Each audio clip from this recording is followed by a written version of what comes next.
வணக்கம் நண்பர்களே. இன்றைக்கி எங்கே வந்திருக்கோம்னு பார்த்தீங்கன்னா, நம்ம தாமிரபரணி ஆறு தான் பார்க்க வந்திருக்கோம்.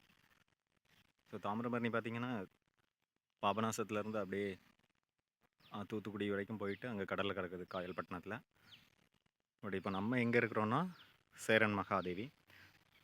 ஸோ சேரன் மகாதேவி ஆக்சுவலாக இந்த லொக்கேஷன் எங்கே இருக்குன்னா, சேரன் மகாதேவி டு முக்குடல் கனெக்ட் பண்ணுற அந்த பிரிட்ஜுக்கு அடியில் இருக்கிறோம். இங்கே பார்த்தீங்கன்னா மரம்லாம் எவ்வளோ உயரம் இருக்குதுன்னு பாருங்கள். எல்லா மரமும் செம உயரமாக இருக்குது. ஸோ இப்போ நம்ம அப்படியே ஆறை போய் பார்க்கலாம். இப்போ ஆக்சுவலாக நான் வந்திருக்கிறது ஆகஸ்ட் மாதம். ஸோ அதனால் தண்ணி கொஞ்சம் கம்மியாக தான் போகுது. பட் வெள்ளம் வரும்போது இந்த ஏரியா பார்த்திங்கன்னா எவ்வளோ தண்ணி போகும்.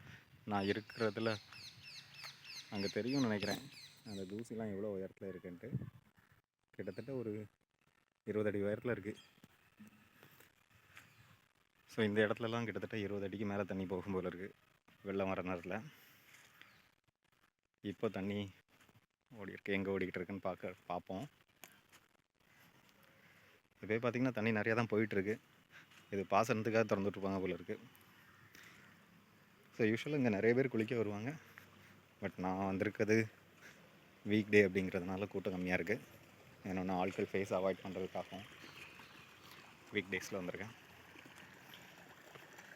இது பார்த்திங்கன்னா அங்கே வயக்காட்டில் பாஞ்சிட்டு மிச்சம் வர தண்ணி அது டைரெக்டாக ஆற்றில் வந்து கலக்குது. இப்போ தாமிரபரணி ஆறு இதுதான் நீங்கள் பார்க்குறீங்க. கிட்டத்தட்ட பார்த்திங்கன்னா திருநெல்வேலி மாவட்டத்துக்கே நீர் சோர்ஸ் தண்ணி ஆதாரம் இது தான். ஸோ இந்த பிரிட்ஜ் பார்த்திங்கன்னா முன்னாடி தரப்பாலமாக இருந்தது. அதாவது தாமிரபரணி ஆற்றுலேருந்து ஒரு 15 அடியில் கட்டியிருக்காங்க.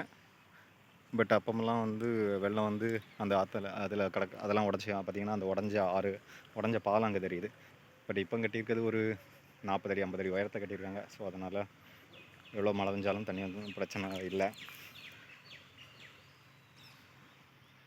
அங்கே தூரத்தில் என்ன பண்ணுறாங்கன்னா ஏதாவது செயின் ஏதாவது குளிக்கும்போது விட்டுருக்காங்களா அப்படிங்கிறத பார்க்குறாங்க கிடைக்குமான்ட்டு. ஓகே, இதுக்கு நீங்கள் வரணுன்னா சேரன்மகாதேவி வந்தீங்கன்னா அங்கேருந்து அப்பர் வெங்கடாச்சலபதி அந்த கோயில் இருக்கும். அந்த கோயிலில் வந்தீங்கன்னா அது நேராக ஒரு ரைட் கட் பண்ணிங்கன்னா உள்ளே உங்களுக்கு ஆற்றுக்கு போகிற வழி இருக்கும். ஸோ இது பார்த்திங்கன்னா உங்களுக்கு ஒரு அட்வென்ச்சர் ட்ரிப் மாதிரி தான் இருக்கும். வந்தீங்கன்னா நிறைய பறவைகள் குரல் அது எல்லாமே செமையாக இருக்குது. ரொம்ப ப்ளசண்ட்டாக இருக்குது ஏரியா.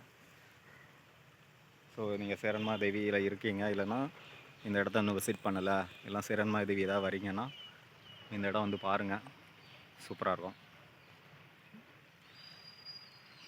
ஓகே ஃப்ரெண்ட்ஸ், இந்த வீடியோ முடிச்சுக்கிறேன். பாய்.